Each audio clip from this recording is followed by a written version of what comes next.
Hello दोस्तों, welcome to my channel के drama explainer. तो आज हम बात करने वाले हैं रीमैरिज एंड डिज़ायर के 6th एपिसोड की। तो स्टार्ट करते हैं।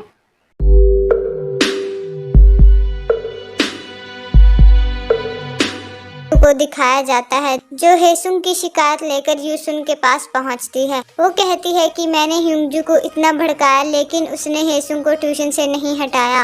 वो कल भी जुनहो के साथ घूम रही थी। ये सुनकर यूसुन कहती है अगर ऐसा है तो हम तुम्हारे लिए दूसरे ब्लैक मेंबर भी चूज कर सकते हैं।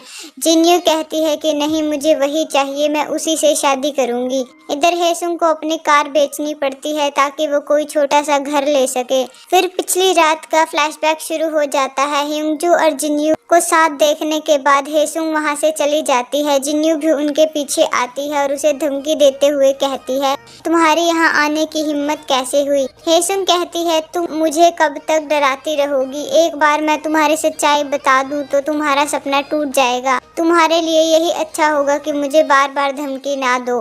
जिन्यू चिढ़ जाती है और गुस्से में कहती है कि जैसे मैंने तुम्हारे पति को अपने कंट्रोल में कर लिया था, ह्योंगजू भी मेरे कंट्रोल में होगा, वो मेरे लिए तड़पेगा। फिर फ्लैशबैक खत्म हो जाता है। इसके बाद हेसुंग TX के CEO से मिलने जाती है और उसे जिन्यू के खिलाफ बयान देने के लिए कहती है।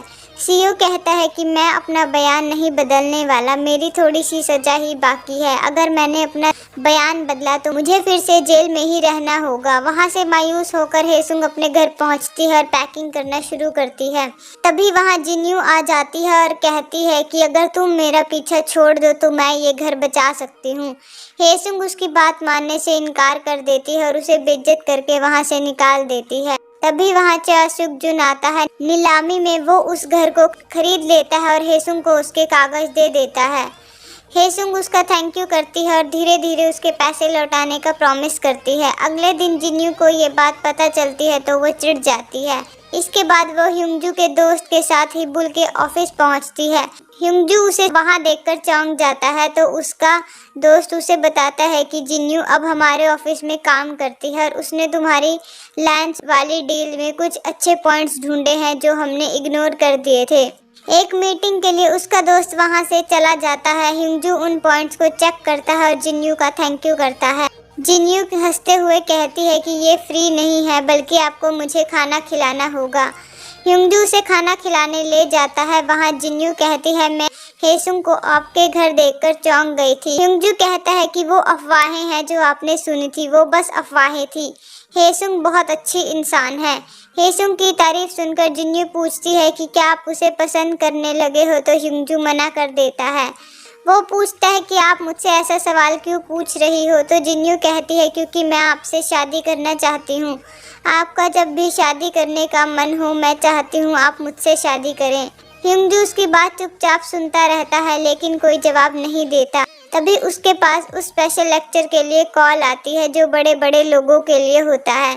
इधर यूसुन को भी उस लेक्चर के बारे में पता चल जाता है और वो ह्योंगजू की मॉम और जिमिन की मॉम की उसी जगह मीटिंग फिक्स करती है। शाम को जिमिन, चासुक-जुन और हेसुंग अपना अपना लेक्चर देते हैं। लेक्चर खत्म होने के बाद जिमिन, चासुक-जुन और ह्योंगजू बातें करते हैं। जिमिन को पता चलता है कि चासुक-जुन भी उस मास्क पार्टी में आया था।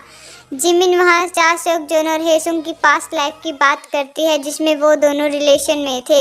इधर जिन्यू भी वहाँ पहुँच जाती है और बाहर खड़े होकर ह्योंगजू को देख रही होती है। हेसुंग उसे पीछे से देख लेती है और पकड़कर अंदर ले जाती है। ह्योंगजू पूछता है आप यहाँ क्या कर रही हो तो जिन्यू मीटिंग का बहाना बना देती है। जिमिन भी जिन्यू को पहचान लेती है और कहती है कि यहाँ तो पार्टी के सारे लोग इकट्ठा हो गए हैं। तभी हेसुंग कहती है हाँ, मैं वो बात अब बता सकती हूँ जो उस पार्टी में बताने आई थी। वो सारी बात बता देती है और उसकी बात सुनकर जिन्यू के मुंह पर 12 बज जाते हैं। तभी हेसुंग उसके साथ गेम खेलती है और उसका नाम लेकर पूछती है क्या मैं उसका नाम बता सकती हूँ मिस जिन्यू, ये कोई ऑफेंस तो नहीं होगा। जिन्यू चिढ़ते हुए कहती हैं कि नहीं, आप उसका नाम नहीं बता सकती, ये कानूनी जुर्म है। तो हेसुंग उसका नाम नहीं बताती। दूसरी तरफ जिमिन की मॉम और ह्योंगजू की मॉम बातें करते हैं और अपने बच्चों के आने का वेट करते हैं। इधर वो सब वहाँ से जाने लगते हैं। हेसुंग जा रही होती है तो चासुक-जुन उसका हाथ पकड़ लेता है और उससे बातें करता है। ह्यूंगजू उन्हें देख लेता है और बस देखता रहता है। जिमिन और जिन्यू उसके पास आकर बकबक करने लगते हैं, लेकिन वो उन्हें इग्नोर कर देता है। थोड़ी देर बाद जिमिन वहां पहुंच जाती है जहां मीटिंग होती है। वो सब ह्यूंगजू के बारे में पूछते हैं तो जिमिन बताती है कि वो मीटिंग में गया है। इधर हेसुंग बस के वेट में खड़ी होती है और ह्यूंगजू उसे लिफ्ट देने के लिए आ जाता है। हेसुंग उसे मना करती है, लेकिन ह्यूंगजू के बार बार कहने पर वो लिफ्ट ले लेती है। अगले दिन जिन्यू अपने डैड मिस्टर सोन से मिलने जाती है और उन्हें डीएनए रिपोर्ट्स देती है। जिन्यू कहती है कि आपको शक था ना कि मैं आपकी बेटी हूँ या नहीं, अब अपना शक दूर कर लो। वो उसे धमकी देती है और वहाँ से चली जाती है। इधर जुनहो सारे स्कूल में टॉप करता है और बहुत खुश होता है। तभी उसके पास उसकी मॉम का कॉल आता है, लेकिन वो नहीं उठाता। हेसुंग उसका रीजन पूछती है तो जुनहो बताता है कि जिस दिन मैं आपके पास आया था उस दिन मैं मॉम से मिलने गया था और वो एक आदमी से मिल रही थी, इसलिए मैं वापस आ गया। हमें पता चलता है कि ये आदमी और कोई नहीं बल्कि ह्यूंगजू का दोस्त है जो लायनसॉफ्ट का सीईओ है। तभी वहाँ जुनहो की दादी भी आ जाती है और हेसुंग की तारीफ करती है। ह्यूंगजू वहाँ आता है और हेसुंग का धन्यवाद करता है। ह्यूंगजू जुनहो, हेसुंग और मिंजी को अपनी बोट पर ले जाता है जहाँ वो सब खाना खाते हैं और मस्ती करते हैं। खेलते हुए जुनहो को चोट लग जाती है और हेसुंग उसकी पट्टी करती है और उसका ख्याल रखती है। ये देखकर ह्यूंगजू उसे देखता रहता है। वहाँ से जाने के बाद ह्यूंगजू उसे कार गिफ्ट करता है, लेकिन हेसुंग लेने से मना कर देती है। जुनहो भी बहुत रिक्वेस्ट करता है और हेसुंग कार ले लेती है। इधर जिन्यू लीगल पेपर्स देने के बाद ह्यूंगजू की एक्स वाइफ से मिलती है और उसे हेसुंग के खिलाफ भड़काती है। वो बताती है कि मैंने सुना है आपके एक्स हस्बैंड ने ट्यूशन टीचर रखी है जो ह्यूंगजू को फंसा रही है और जुनहो को भी अपनी तरफ कर रही है।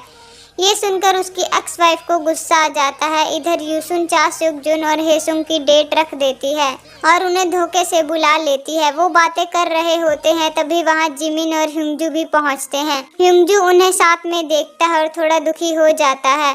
वो चारों हेलो करते हैं और अपने अपने टेबल पर चले जाते हैं। चा सुक जुन कहता है कि ये कोइंसिडेंस नहीं हो सकता, यूसुन ने ये सब जानबूझकर किया है। हेसुंग कहती है हाँ शायद। यूसुन मेरी और ह्यूंगजू की मीटिंग से परेशान है। वो थोड़ी देर बातें करते हैं और दूसरी तरफ जिमिन, चा सुक जुन और हेसुंग की पास्ट लाइफ की बात करती है। वो बताती है कि ये दोनों कॉलेज में भी साथ थे और किस्मत ने इन्हें फिर से मिला दिया। थोड़ी देर बात करने के बाद वो सब चले जाते हैं। इधर जिन्यू की बातों में आकर ह्यूंगजू की एक्स वाइफ उसके घर पहुंचती है। ह्यूंगजू उसे देख लेता है और आने का रीजन पूछता है। उसकी एक्स वाइफ उसे सुनाने लगती है। तभी हेसुंग भी नीचे आ जाती है। वो हेसुंग के बारे में गलत गलत बातें बोलने लगती है। ह्यूंगजू से चुप रहने के लिए कहता है तो वो उसे भी थप्पड़ मार देती है। इसके बाद ह्यूंगजू को गुस्सा आ जाता है और वो उसे धमकी देकर भगा देता है। उसके जाने के बाद हेसुंग भी जाने लगती है। ह्यूंगजू उससे माफ़ी मांगता है, ड्रिंक के लिए पूछता है। वो दोनों साथ में जाते हैं और ड्रिंक करते हैं। ह्यूंगजू से अपनी दुख भरी बातें बताता है और अपना मन हल्का करता है। हेसुंग कहती है मुझे नहीं पता था कि आप भी मेरी तरह अकेले हैं। हम दोनों को धोखा मिला और हम दोनों ही दर्द सह रहे हैं। वो बहुत बातें करते हैं और बहुत ड्रिंक करते हैं। दूसरी तरफ ह्यूंगजू की एक्स वाइफ लायनसॉफ्ट के सीईओ को अपनी बात बता रही होती है और वो किस कर लेते हैं। इधर ड्रिंक करने के बाद वो दोनों वॉक पर निकल पड़ते हैं। ह्यूंगजू कहता है कि आज मेरा मन हल्का हो गया है। मैंने तुमसे अपना दर्द शेयर किया इसलिए मुझे अच्छा लग रहा है। वो कहता है कि तुमने मुझ पर एहसान किया है, तुम्हें जब भी मेरी ज़रूरत होगी तुम मुझे कह सकती हो। हेसुंग कहती है कि मैं आपसे कुछ मांगना चाहती हूँ। वो उससे क्या मांगती है वो सीक्रेट होता है। और अगला दिन आ जाता है। जिन्यू यूसुन से मिलती है और कहती है मैंने सब कुछ ट्राई कर लिया लेकिन वो हेसुंग मेरे रास्ते से हट ही नहीं रही है। यूसुन कहती है वो तुम्हें बर्बाद करना चाहती है और इतनी आसानी से नहीं हटने वाली। फिर शाम को सब लोगों के पास एक पार्टी का इनविटेशन आता है। ये पार्टी ह्यूंगजू दे रहा होता है। इधर वो टीएक्स कंपनी का सीईओ जेल से छूट जाता है। जिन्यू से अपने पैसे मांगता है। जिन्यू कहती है अगर तुम मेरा एक काम कर दो तो मैं तुम्हें पैसे दे दूंगी। आज रात तुम्हें पार्टी में आना है और हेसुंग के खिलाफ बोलना है। वो इस बात के लिए राजी हो जाता है। इधर यूसुन नई चाल चलती है। वो अपने पति से कहती है कि आज पार्टी में वो लड़की भी आ रही है जिसे चा सुक जुन पसंद करता है। अगर आप उसे मिलना चाहते हैं तो साथ चलिए। उसका पति हामी भर देता है और पार्टी शुरू हो जाती है। जिमिन को पता चलता है कि यूसुन चा सुक जुन की सौतेली माँ है। सारे गेस्ट पहुंच जाते हैं और ड्रोन शो एंजॉय करते हैं। उसके बाद ह्यूंजू सबका वेलकम करता है। वेलकम करने के बाद ह्यूंजू सबके पास आ जाता है। वो वहाँ वाइन टेस्ट करते हैं और एंजॉय करते हैं। तभी वहाँ यूसुन अपने पति के साथ आ जाती है और कहती है कि ये हेसुंग है जिसे आपका बेटा पसंद करता है। ये शादीशुदा रह चुकी है और एक बच्ची की माँ भी है। ये सुनकर मिस्टर चेयरमैन को गुस्सा आ जाता है। हेसुंग कहती है कि मैं आपके बेटे की गर्लफ्रेंड नहीं हूँ, हम बस अच्छे दोस्त हैं। तभी चा सुक जुन उसका हाथ पकड़ लेता है और कहता है कि पापा मैं इसे पसंद करता हूँ। ह्यूंजू उसे रोकने की कोशिश करता है और कहता है कि यहीं रोक दो, ये मेरी स्पेशल गेस्ट है और तुम इसे अनकंफर्टेबल कर रहे हो। ह्यूंजू कहता है इसे जिन्यू से भी कुछ कहना है। ये सुनकर जिन्यू कहती है कि ये झूठ बोल रही है, ये झूठी है। मैंने आपको पहले भी बताया था कि ये कैसी लड़की है। ह्यूंजू कहता है लेकिन पहले इसकी बात तो सुन लो। जिन्यू कहती है मेरा इसके पति के साथ अफेयर नहीं था, बल्कि उसने मुझे ब्लैकमेल किया था। तभी वहाँ टीएक्स का सीईओ आ जाता है, जिसे देखकर जिन्यू खुश हो जाती है। हेसुंग उसे देखकर कहती है सर आप बताइए, इसने आपके साथ भी तो धोखा किया है। जिन्यू कहती है हाँ सर, बताइए कि इसके पति ने क्या किया था। तभी वो जिन्यू को थप्पड़ मारता है और कहता है कि हाँ मैं बताता हूँ क्या हुआ था। फिर एक फ्लैशबैक शुरू हो जाता है जिसमें ह्यूंजू टीएक्स के सीईओ से जेल में मिलने जाता है और सच्चाई पूछता है। वो उसे बाहर निकलवाने का और पैसों का लालच देता है और सारी सच्चाई पता कर लेता है। फिर फ्लैशबैक खत्म हो जाता है। सीईओ उन्हें एक रिकॉर्डिंग सुनवाता है जिसमें जिन्यू कहती है मैं मिस्टर कांग से रिश्ता खत्म करना चाहती हूँ, आप पैसे उसके अकाउंट में डलवा दीजिए ताकि अगर हम फंस भी जाए तो मिस्टर कैंग को जेल जाना पड़े और हम बच जाएं। तभी पुलिस वहां आ जाती है और जिन्यू को धोखाधड़ी के लिए गिरफ्तार कर लेती है। हेसुंग रोते हुए उसे देखती रहती है और एपिसोड खत्म हो जाता है।